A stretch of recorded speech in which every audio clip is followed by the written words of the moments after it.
invitarte, sin más preámbulo, a abrir la palabra del Señor en el Evangelio según San Mateo. Evangelio según San Mateo. Y quisiera pedirte que tomes la palabra del Señor y podamos leer la porción del versículo 21 hasta el versículo 28. Este pasaje, aunque vamos a leer solamente el del versículo 21 hasta el versículo 28, estaremos estudiando desde el versículo 1. Pero esta porción, el capítulo 15, es medular para entender el Evangelio. Y quisiera en verdad que tú tomaras tiempo para quitar de tu mente cualquier distractor. Quizá hay cosas hoy en día que estás preocupado, pero te animo a que hoy prestes atención a la palabra, porque cuando entendemos esta porción y nuevamente recordamos la verdad de esta porción, seguramente Dios te va a confrontar y nos va a confrontar. Pero confiemos que el Señor, con esas manos tiernas, así como nos confronta, también llega con esa mano tierna y nos consuela para decir: aunque tú estés así, yo puedo compadecerme de tu debilidad y fortalecerte. Así que hoy leamos, por favor, el capítulo 15, versículos 21 al 28. ¿Lo tienen ahí? Dice así la palabra del Señor. Saliendo Jesús de allí, se fue a la región de Tiro y de Sidón. Y he aquí una mujer cananea que había salido de aquella región, clamaba, diciéndole: Señor, Hijo de David, ten misericordia de mí. Mi hija es gravemente atormentada por un demonio. Pero Jesús no le respondió palabra. Entonces, acercándose sus discípulos, le rogaron diciendo: despídela, pues da voces tras nosotros. Él respondió y dijo: no soy enviado sino a las ovejas perdidas de la casa de Israel. Entonces ella vino y se postró ante él diciendo: Señor, socórreme. Respondiendo él, dijo: no está bien tomar el pan de los hijos y echarlo a los perrillos. Y ella dijo: sí, Señor, pero aún los perrillos comen de las migajas que caen de la mesa de sus amos.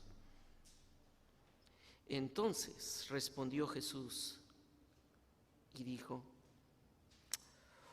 oh mujer, grande es tu fe, hágase contigo como quieres. Y su hija fue sanada desde aquella hora. Oremos. Señor, nuevamente nos acercamos para pedirte de tu bendición. Necesitamos un milagro el día de hoy, y por eso venimos con una actitud dependiente completamente para decirte: Señor, háblanos. Señor, Hijo de David, háblanos, y que tu pueblo escuche. En Cristo Jesús. Amén y amén. En la mitología griega se cuenta de un bandido llamado Prócrates que atacaba a las personas para secuestrarlas y torturarlas. Pero cuando él las tomaba presas para llevarlas cautivas y torturarlas, las llevaba y las ponía a sus cautivos en una cama de hierro y les cortaba las piernas. Pero le cortaba las piernas a estos que llevaba cautivo no porque quería torturarlos, torturarlos, sino porque la cama era muy pequeña. Y en vez de hacer la cama más grande, lo que hacía era, le cortaba las piernas. Y aunque pudiera ser algo grotesca la imagen, la verdad es que así es el hombre cuando intenta resolver los problemas que no encuentra solución. El ser humano tiene problemas con su culpa. El ser humano tiene problemas con su conciencia que le acusa día a día. Y la forma de resolver sus problemas es cortarle las piernas en vez de extender el tamaño de la cama. No solucionamos el problema, simplemente estamos haciendo más grande el problema. Y lo que nosotros encontramos en la historia que nosotros leímos en el capítulo 15 acerca de los fariseos, nos deja ver que esa es la forma de solucionar el problema que los fariseos tenían. Los fariseos tenían un problema con su conciencia que les acusaba y les hacía ver la culpabilidad de ellos, su pecado. Pero en vez de solucionar el problema, ellos intentaban solucionando su problema cortando las piernas y no extendiendo la cama. Y no había en realidad una solución. Su corazón seguía siendo el mismo, ese corazón soberbio, arrogante, ese corazón egoísta, manipulador, vano. Y por más que se esforzaran por hacer algo, se daban cuenta que su corazón seguía sintiendo lo mismo y haciendo lo mismo. Y no había un arrepentimiento. Y como no había un arrepentimiento, no había un perdón. Y sabes, precisamente, Mateo nos pone aquí la historia de estos fariseos para darnos cuenta que Dios no puede compadecerse de un corazón que se resiste al arrepentimiento.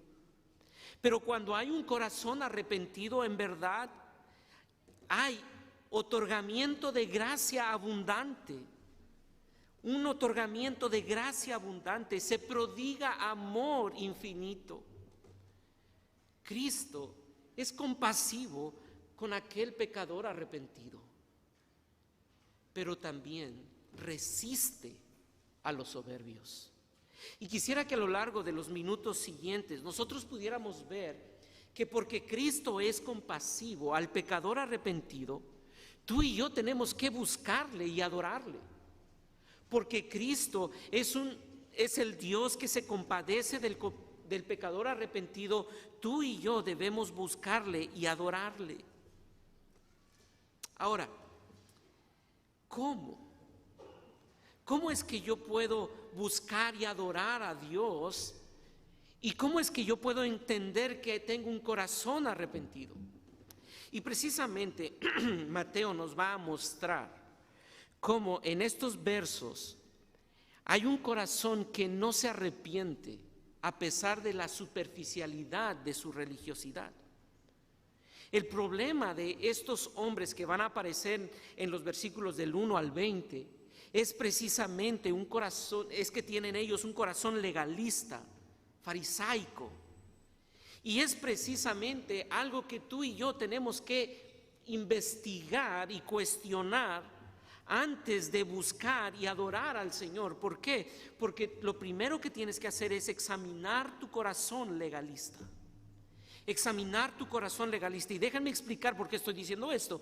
En el capítulo 15 nosotros vamos a encontrar que se acercan al Señor los escribas y los fariseos, versículo 1. Entonces se acercaron a Jesús ciertos escribas y fariseos de Jerusalén, diciendo: ¿por qué tus discípulos quebrantan la tradición de los ancianos? ¿Por qué no se lavan las manos cuando comen pan? Respondiendo él, les dijo: ¿por qué también vosotros quebrantáis el mandamiento de Dios por vuestra tradición? Porque Dios mandó diciendo: honra a tu padre y a tu madre, el que maldiga al padre o a la madre muera irremisiblemente. Pero vosotros decís, cualquiera que diga a su padre o a su madre, es mi ofrenda a Dios, todo aquello con que pudiera ayudarte, ya no ha de honrar a su padre o a su madre. Así habéis invalidado el mandamiento de Dios por vuestra tradición. Si se dan cuenta, la actitud de los fariseos es: hay un problema con tus discípulos. Los discípulos no se están lavando las manos. Ahora, esto no era un mandato de la ley moral ni ceremonial, pero era un mandato que, si ustedes se dieron cuenta, ¿quién lo había establecido? Versículo 2. ¿Por qué tus discípulos quebrantan la tradición de quién? De los ancianos. No es un mandato de la ley moral ni ceremonial del Señor, de Jehová. Pero es ahora una ley que los ancianos han establecido. ¿Y de dónde surgió esto? Pues ellos establecieron una ley superior, entre comillas, por lo menos entre más elevada sea la ley, según el juicio de los fariseos, era mejor el cumplimiento de la ley. Entonces, sí, tenían que guardar y tenían que mantener la pureza. Y ellos dijeron, pues para que no haya contaminación y porque Dios nos ha mandado que debemos de mantenernos puros, entonces tenemos que agregar un mandamiento, y el mandamiento es: tienes que lavarte las manos. Y esta es precisamente la característica del corazón farisaico. Ellos quieren lavarse las manos porque creen que a través de lavarse las manos tienen la pureza de su corazón. Y esto no es lo que Dios había pedido. Dios no había pedido que se lavaran las manos, ni que a través de una ceremonia superficial ellos encontraran la pureza. No. De hecho, el cumplir la ley por el motivo incorrecto es lo que te hace a ti un legalista, y lo que hacía a estos hombres legalistas. El legalista hace las cosas correctas para ganar el favor de Dios. Pero lo que Dios busca es algo diferente. Él no busca que tú hagas algo para buscar tu pureza. No. Lo que Dios está buscando es algo que solamente produce el Evangelio. El Evangelio es diferente. El Evangelio nos mueve a hacer lo correcto porque nos vemos recibidos por gracia. En el Evangelio somos aceptados por fe, y eso es lo que nos lleva a obedecerle. No es porque nosotros alcancemos pureza a través del cumplimiento de nuestras obras, sino porque ya hemos sido aceptados por la obra de Cristo. Es que yo hago las buenas obras. En el legalismo se dice: debes obedecer para ser aceptado. Pero en el Evangelio es: porque eres aceptado, debes obedecer. Cuando el legalista piensa que debe obedecer para ser aceptado, entonces sus reglas comienzan a elevarse cada vez más. Nos lleva a buscar más y más cosas para sentirnos mejor y más puros. Y comenzamos a agregarle a la ley. Los fariseos, por esta filosofía, establecieron una estructura sumamente pesada en la religión, porque deseaban alcanzar el favor de Dios a través del cumplimiento de sus normas. Pero esto puso una losa sumamente pesada sobre los hombros de aquellos que intentaban encontrar el favor de Dios y alcanzar el favor de Dios. Y Mateo capítulo 23, si ustedes me acompañan en Mateo capítulo 23, mire lo que ellos hicieron en el versículo 24. Mateo 23, versículo 4. Porque atan cargas pesadas y difíciles de llevar y las ponen sobre los hombros de los hombres, pero ellos ni con un dedo quieren moverlas. Han establecido una ley imposible de cargar y ni siquiera ellos intentan hacerlo. El legalista hace que las tradiciones y reglas sean lo más importante para ellos. Y elevan sus reglas y sus normas al nivel de la misma ley de Dios.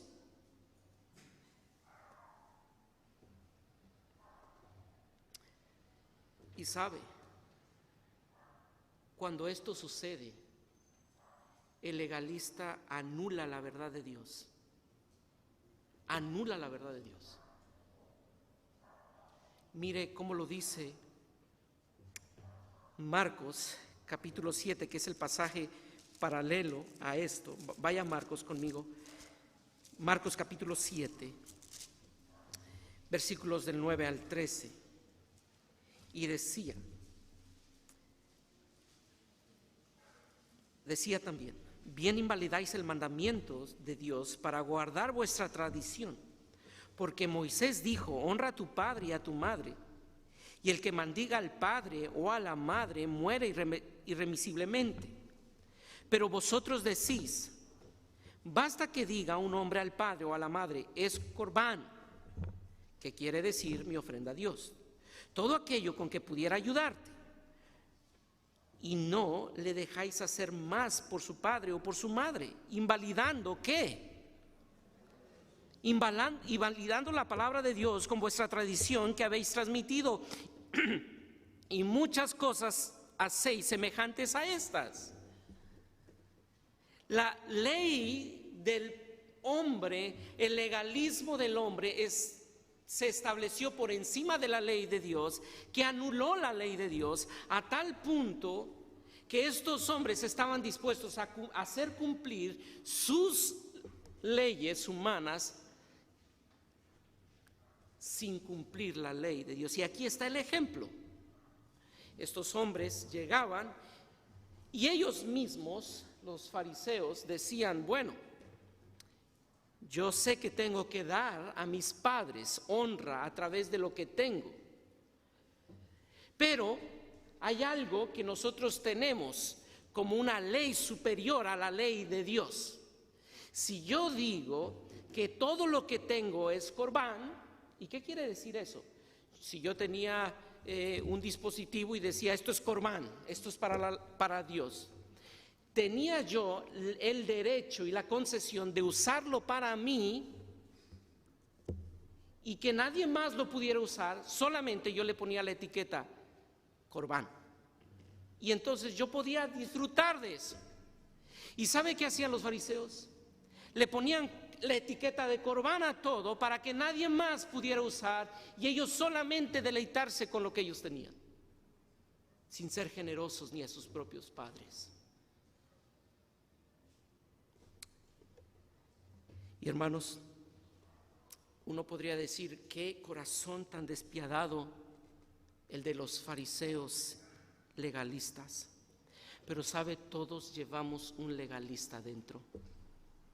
Desde Eva fue la primer legalista. Dios le dijo: no debes de comer de ese árbol. ¿Y sabe qué agregó Eva cuando se enfrentó a la tentación? Dios dijo que no comamos y que no toquemos. Eso es legalismo.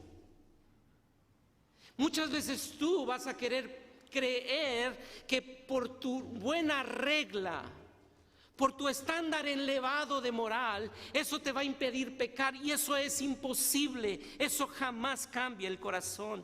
Y la respuesta de Dios a esto, ¿cuál es? En el capítulo 15, versículo 7 del Evangelio según San Mateo.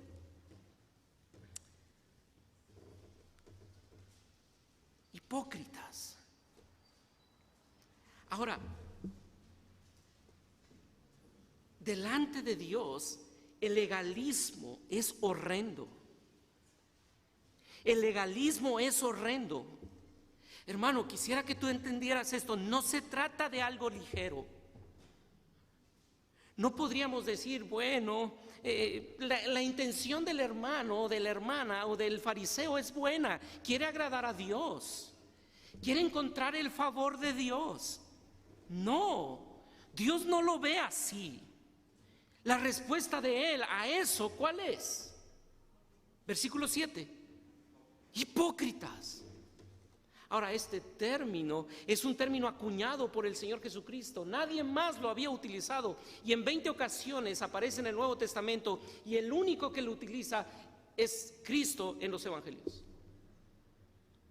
¿Y qué significa hipócritas? Falsedad. Falsedad. Una máscara que no es real. Es hipocresía. Pero ¿por qué les dice hipócritas si lo que deseaban estos hombres era agradar a Dios o no? Porque ellos querían hacerlo con sus propias reglamentaciones. ¿Y sabe por qué querían hacerlo con sus propias reglamentaciones? Porque eso les daba gloria a ellos. Eso les permitía tener el control. Y no querían ser descubiertos por la verdad de Dios. Por eso les llama hipócritas, porque saben que no pueden cumplir ni su propia ley, ni la ley de Jehová, e intentan tener una apariencia. Ellos con sus reglamentaciones podían controlar la superficie de su maldad. Ellos con estas reglamentaciones podían maquillar su impiedad, pero jamás podían cambiar su corazón. Y por eso en Mateo capítulo 23, versículo 27, que leímos, el capítulo que leímos hace un momento en la Nueva Versión Internacional, dice así: ay de ustedes, maestros de la ley y fariseos, hipócritas, que son como sepulcros blanqueados, por fuera lucen hermosos, pero por dentro están llenos de huesos de muertos y de podredumbre. Así también ustedes por fuera dan la impresión de ser justos, pero por dentro están llenos de hipocresía y de maldad. Esa es la respuesta de Cristo hacia los fariseos que buscaban el favor de Dios. Lo que Cristo está haciendo es hacerles ver que en su reino no están las personas religiosas. No están las que aparentan piedad. No están los que cumplen con los ritos, pero que no han recibido un nuevo corazón por el poder del Evangelio. En el reino de Jesucristo no están los legalistas. Jesucristo les está mostrando que pueden tener todo el maquillaje de cristiano. Puedes hacer todas las cosas correctas y no ser parte del reino de Dios. ¿Puedes pensar en esto por un momento? Puedes hacer todas las cosas correctas y tener todo el maquillaje de un cristiano y no ser parte del reino de Dios. ¿Por qué? Porque aún hay un problema. ¿Y cuál es el problema? Capítulo 15 de Mateo, versículos del 15 en adelante. Respondiendo Pedro le dijo: explícanos esta parábola. ¿Cuál es la parábola? Toda planta que no plantó mi Padre Celestial será desarraigada. Versículo 14, dejadlos, son ciegos, guías de ciegos, y si el ciego guiare al ciego, ambos caerán en el hoyo.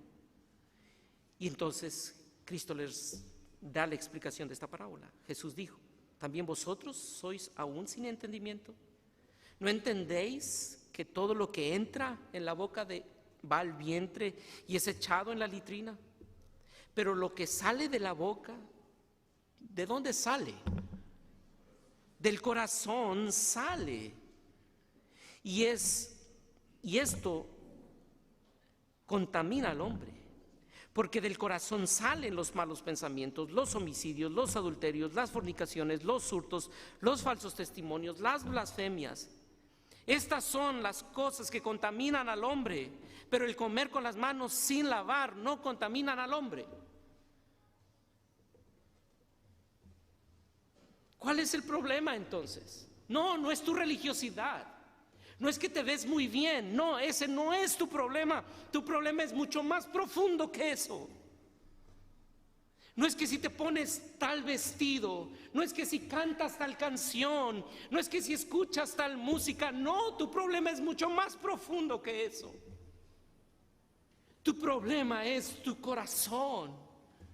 El problema de los fariseos legalistas es que ellos se habían negado a creer que el problema estaba en su corazón. Y por eso el Señor Jesucristo les dice: dejadlos, ellos son ¿qué? Versículo 14, ciegos. ¿Por qué son ciegos? Porque no quieren ver el problema de su corazón. Ellos se habían cegado a la realidad de su corazón corrupto y simplemente se esforzaban por maquillar su corazón corrupto. Y decían: pero mira, yo sí hago tal cosa. Y recuerdan la parábola del fariseo y del publicano. Y como el fariseo se elogiaba a sí mismo diciendo: yo sí oro, yo sí ayuno, yo doy mis ofrendas. Pero su problema era mucho más profundo. Ellos se negaban a creer que era el problema de su corazón realmente el problema que ellos tenían. Se negaban a creer lo que Isaías dijo en el capítulo 1 de este profeta: toda cabeza está enferma y todo corazón desfallecido, de la planta del pie a la cabeza no hay en él nada sano, sino golpes, verdugones, heridas recientes. Y no han sido curadas, ni vendadas, ni suavizadas con aceite. Y como dice Jeremías 17, engañoso y perverso es el corazón más que todas las cosas. Ese es el problema. Y hermanos, el problema tuyo y mío es nuestro corazón. Es cierto que el mundo todos los días ofrece placeres. Y cada día pone frente a nuestros ojos un sinfín de vitrinas que tienen todos los elementos para atraer nuestros ojos. Pero la razón del por qué nosotros somos atraídos no es por la cantidad de luces en esa vitrina, no es por lo grande del espectacular, no es por lo hermoso del ídolo. ¿Sabes por qué tú eres atraído por eso? Porque tienes un corazón corrupto que no puede ser cambiado por venir a la iglesia una vez a la semana.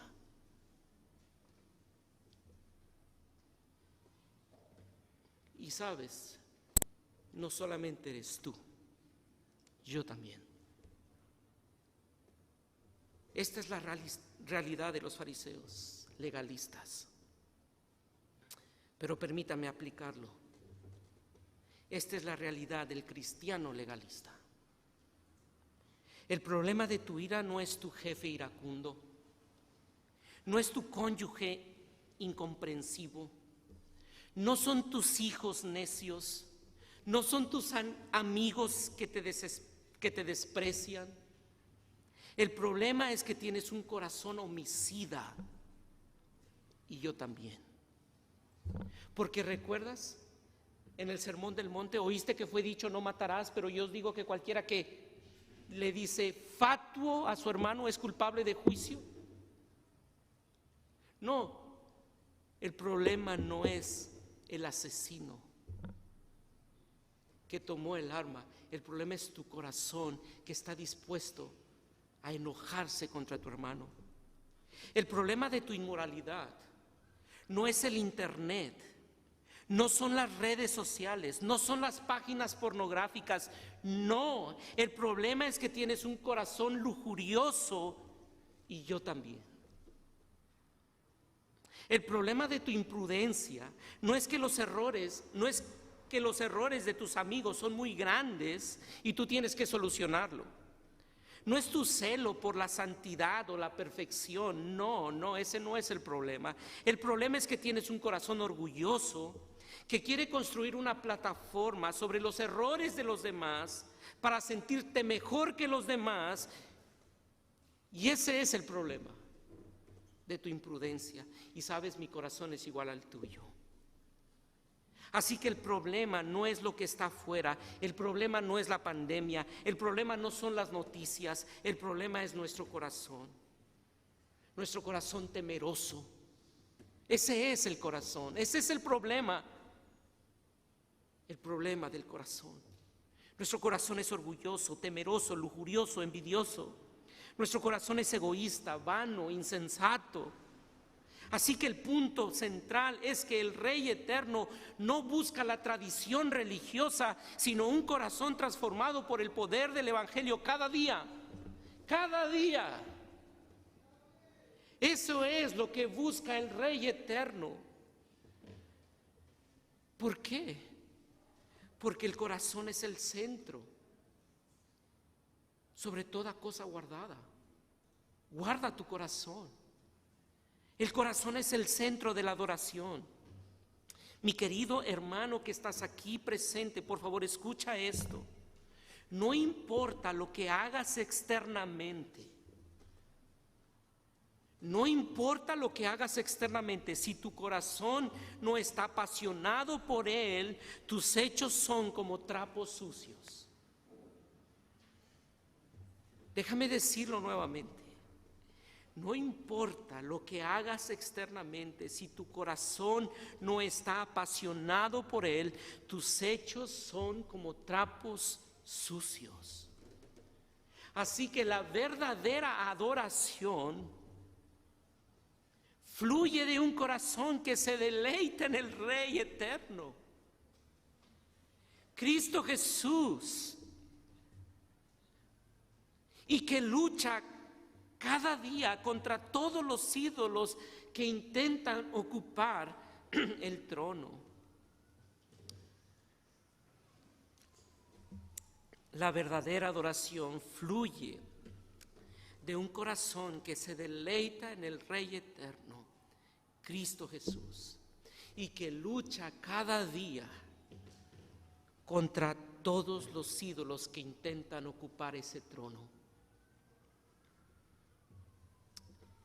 Y es allí cuando Dios providencialmente en su palabra nos dice, y mira el ejemplo de esto, porque es muy contrastante lo que nosotros vamos a ver ahora. En los versículos del 1 al 20 nosotros vemos esta actitud farisaica y legalista de los escribas y de los fariseos. Pero inmediatamente después nosotros vamos a encontrar la narración de una mujer que es contrastante con la historia anterior. Versículo 21 al versículo 28 encontramos la mujer sirofenicia. En Marcos así le denomina, aquí Mateo le llama a la mujer cananea. Pero déjame recordarte la verdad. Cristo es compasivo al pecador arrepentido. Y si Cristo es compasivo con el pecador arrepentido, tú debes buscarle y adorarle. No confiando en tu propia religiosidad, sino examinando tu corazón legalista y mortificando cada día ese corazón legalista. Y el segundo punto sería gritando desesperadamente por su gracia infinita. Gritando desesperadamente por su gracia infinita. Porque Él se compadece, como lo veremos en un momento.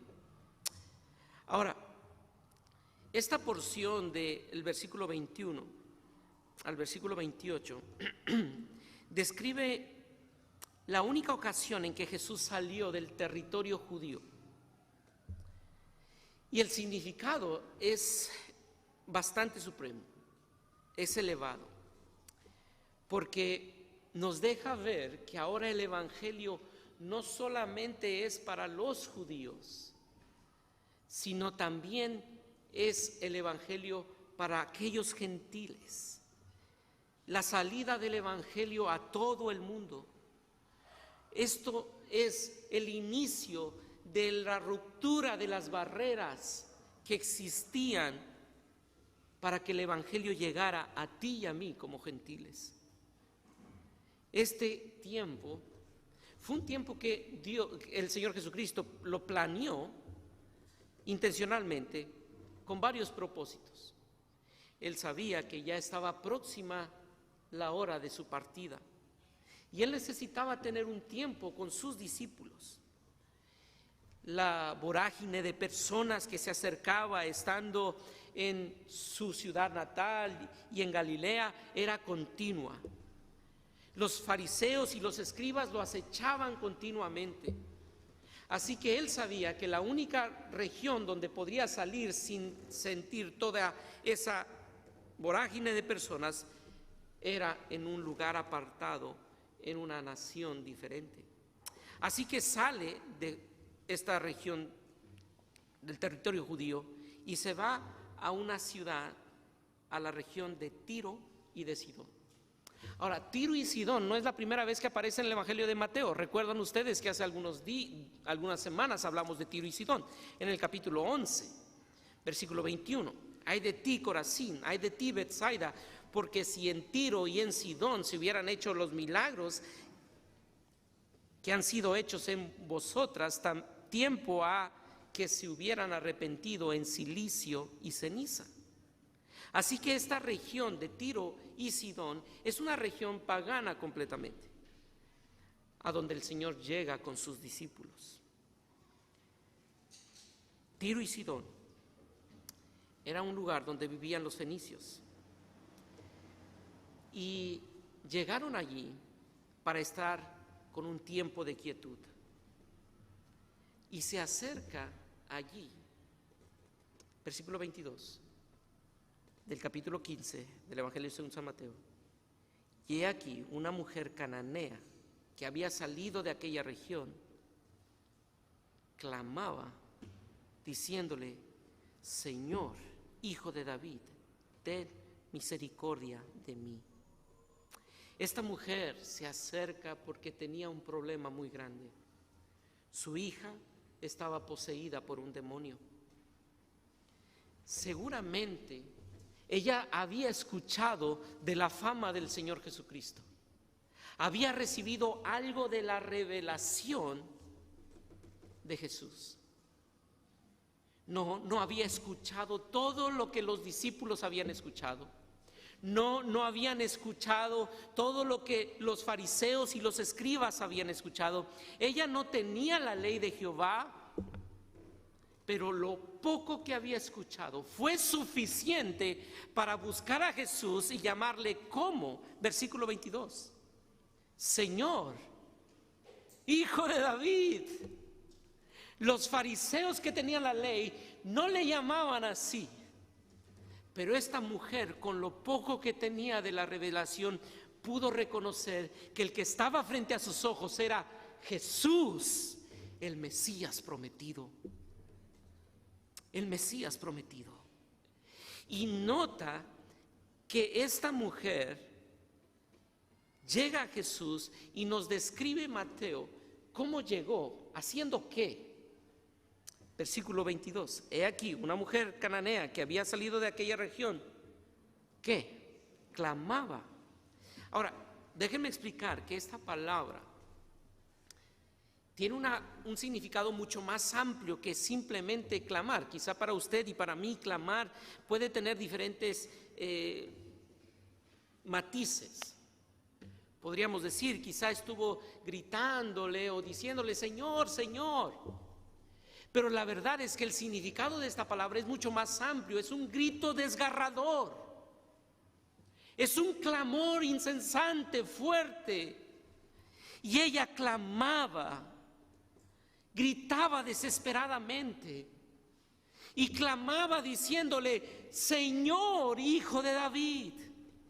Ahora, ¿por qué gritaba? Porque sabía que lo único que tenía era Él. No había nada más. Ella no era rica en sus tradiciones. Ella no cumplía con los ritos religiosos judíos. Ella no se lavaba las manos. Ella no guardaba el día de reposo.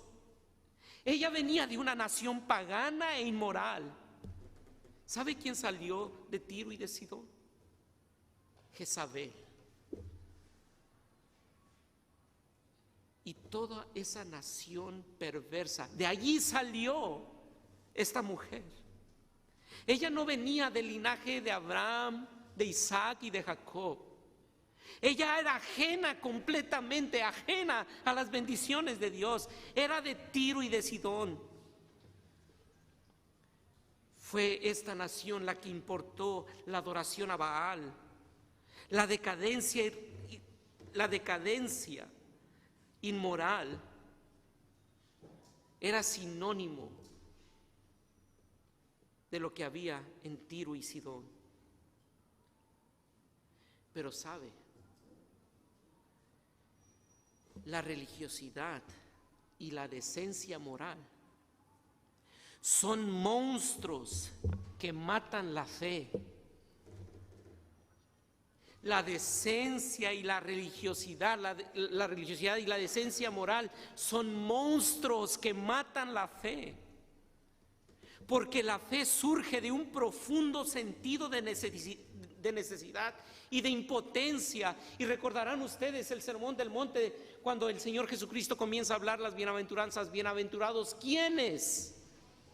Los pobres, los que mendigan, los que tienen necesidad, los que cada día se dan cuenta de su corazón corrupto y dicen: necesito, hijo, Señor, hijo de David. Porque ella sabía que era de Tiro y de Sidón, y por eso gritaba. No solamente porque era de Tiro y de Sidón, sino porque, mire, versículo 22, mi hija es gravemente atormentada. Tenía una necesidad que superaba su capacidad. Ella sabía que no tenía la capacidad de solucionar su problema. Se vio completamente atada. Su hija estaba poseída por un demonio y no había recurso humano que pudiera ayudarla.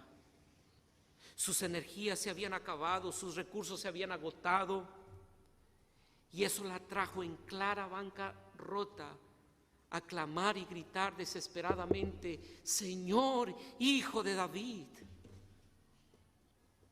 Y lo interesante no es solamente el clamor de esta mujer, sino vean el versículo 23. Pero Jesús, ¿qué? Jesús no le respondió. Eso es, en verdad, algo que nos sorprende, porque no era eso lo que estaba buscando.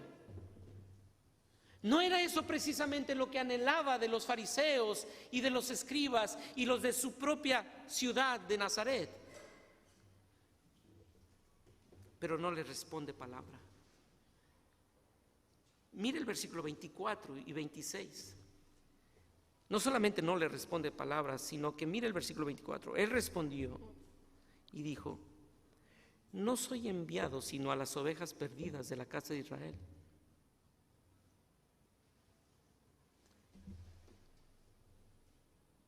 Fue como un golpe. Si tú hubieras estado allí, tú le dices: Señor, hijo de David, reconozco tu deidad, reconozco que tú eres el Mesías prometido. Y él te dice, dijeran los jóvenes popularmente, se sordió la primera vez.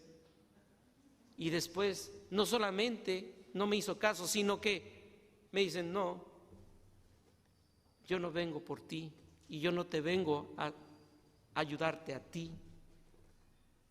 Y mire el versículo 26. No está bien tomar el pan de los hijos y echarlo a los perrillos. ¿A dónde la llevó? ¿A qué condición? ni siquiera eres digna de ser llamada una hija. Eres un perrillo.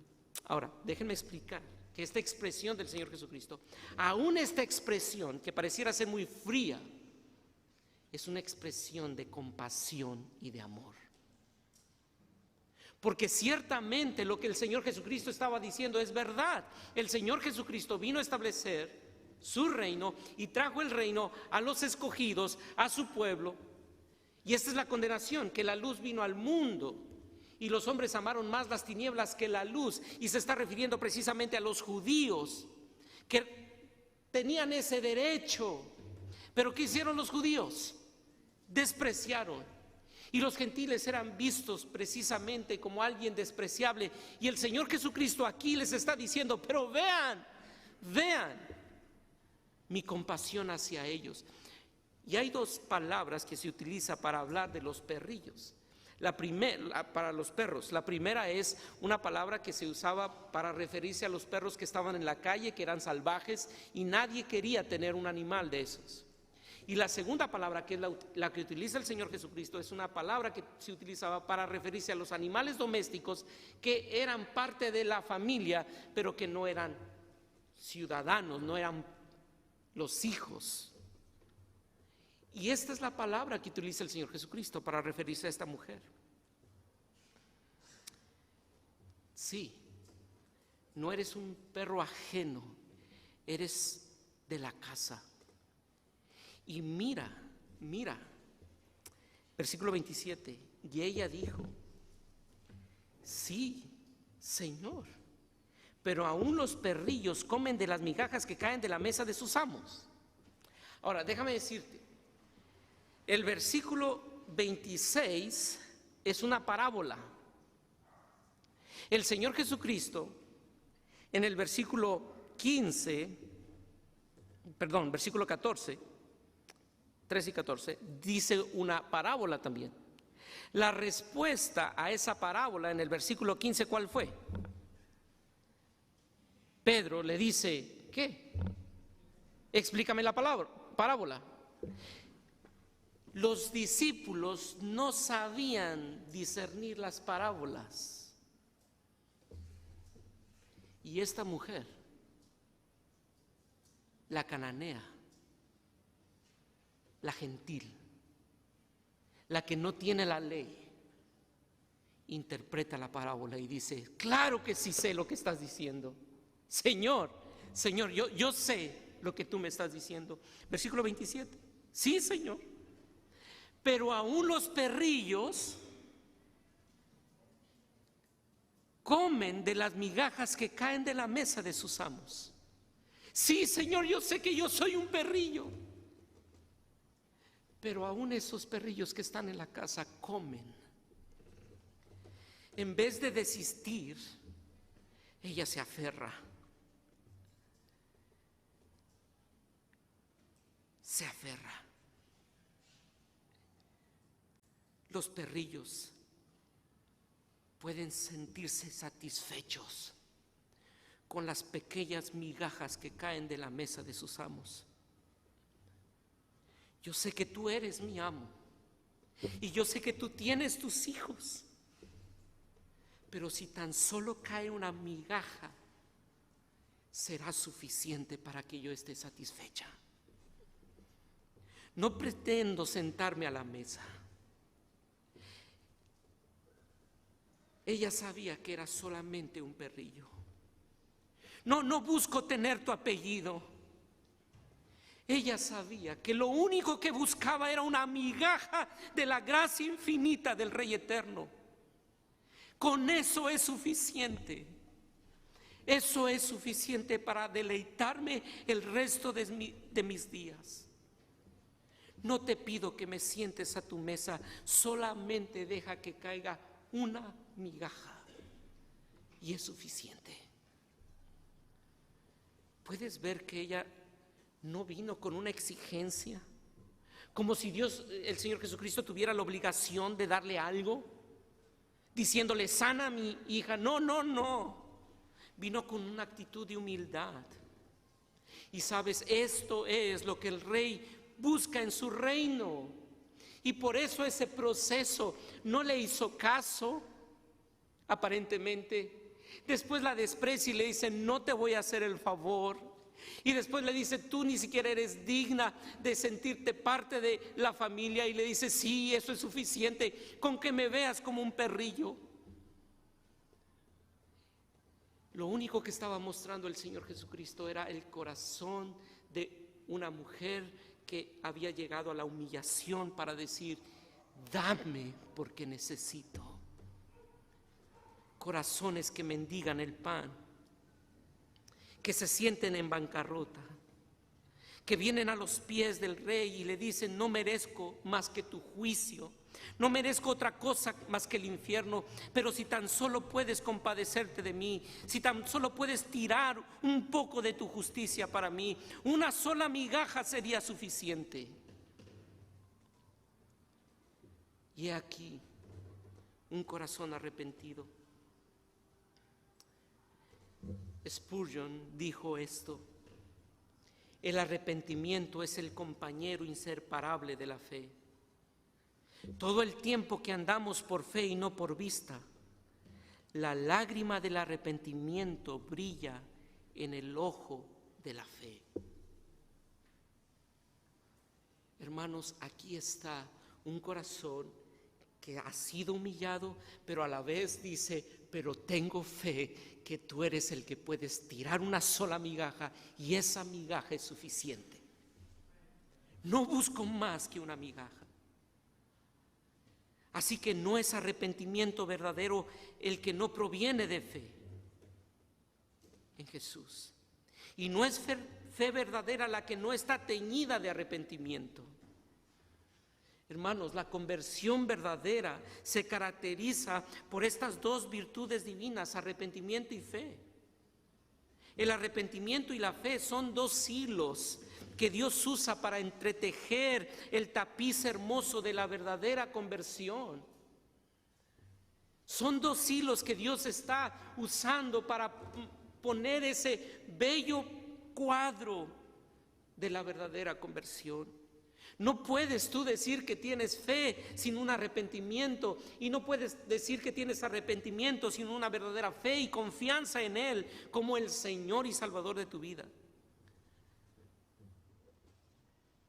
Por lo tanto, quisiera decir esto: si tú tienes mucha información teológica y no te está humillando para gritar desesperadamente por su gracia, tu fe es poca y es débil.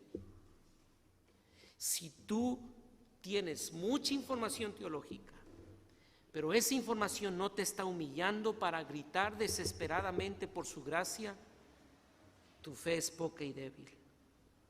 Ahora permítame avanzar al verso 28. Entonces, respondiendo Jesús dijo, oh mujer, grande es tu fe, hágase contigo como quieres. La actitud de Jesús ahora es, oh mujer, grande es tu fe. No la despreció, sino que la aceptó, y nuevamente se manifiesta la compasión del Rey Eterno. Y eso me hizo pensar en la parábola del hijo pródigo, en Lucas 15, ¿recuerdan? Cuando el hijo pródigo dice, ¿cuántos jornaleros en casa de mi padre tienen abundancia de pan y yo aquí perezco de hambre? Me levantaré e iré a mi padre y le diré, Padre, he pecado contra el cielo y contra ti, no soy digno de ser llamado tu hijo, hazme como a uno de tus jornaleros. Y el padre, al verlo a la distancia, cuando vio que su hijo viene y comienza a decirle esas palabras, el padre lo calla y le dice, cállate, hijo. Y llama a sus empleados y les dice, traigan vestido nuevo, anillo para sus manos y calzado para sus pies, porque este mi hijo muerto era y ha revivido, se había perdido y es hallado. Y comenzaron a regocijarse. Es lo mismo que aquí está pasando. Esta mujer no era parte del reino, pero cuando creyó con un arrepentimiento genuino, no fue puesta como una perrilla, sino que fue sentada en la mesa del banquete del Padre. Porque ¿Sabe? Es contrastante lo que usted ve en el versículo 28 con lo que ve en el versículo 31 del capítulo 14. Versículo 31 del capítulo 14. Al momento Jesús extendió la mano hacia de él y le dijo, ¿qué? Hombre de poca fe. Y a esta mujer le dice, oh mujer, grande es tu fe. Ahora, ¿por qué uno tiene mucha fe y el otro tiene poca fe? ¿Qué acaso hay una forma de medir? No. No es en base a ti. Es que esta mujer, con lo poco que tuvo de revelación, creyó. Y sabes, hermano, quizá tú no eres un judío y no puedes conectar tu ascendencia hacia la nación de Israel, y no debes de hacerlo. Pero Dios te ha dado la revelación necesaria para que creas en el Hijo. Y si tú crees en Él, tu fe es suficiente para ser parte del reino de nuestro Dios. La misericordia de Jesús se manifestó al expulsar el demonio de la hija de esta mujer, Sirofenicia, pero también se mostró al usar esta situación para enseñar a estos hombres su misericordia infinita. Y quisiera terminar con lo siguiente.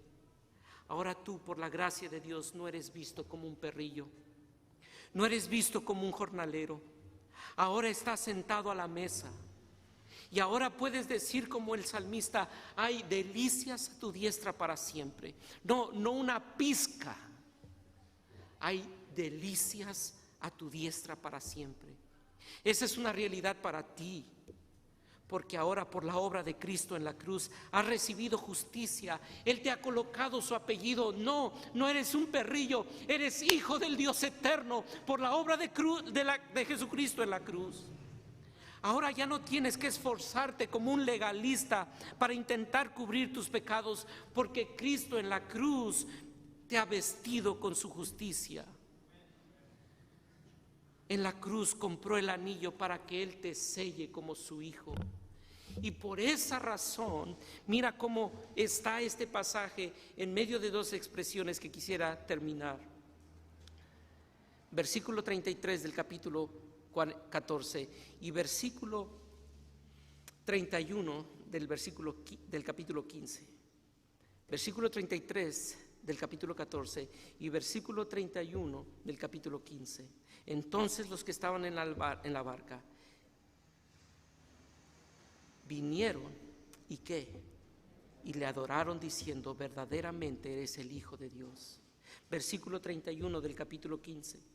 De manera que la multitud se maravillaba viendo los mudos hablar y los mancos sanados, a los cojos andar y a los ciegos ver. ¿Y qué? Y glorificaban a Dios de Israel. Y hermano, porque Cristo es compasivo al pecador arrepentido, tú debes de buscarle y adorarle. Debes adorar a aquel que te ha dado vestidos nuevos, calzado nuevo y anillo nuevo.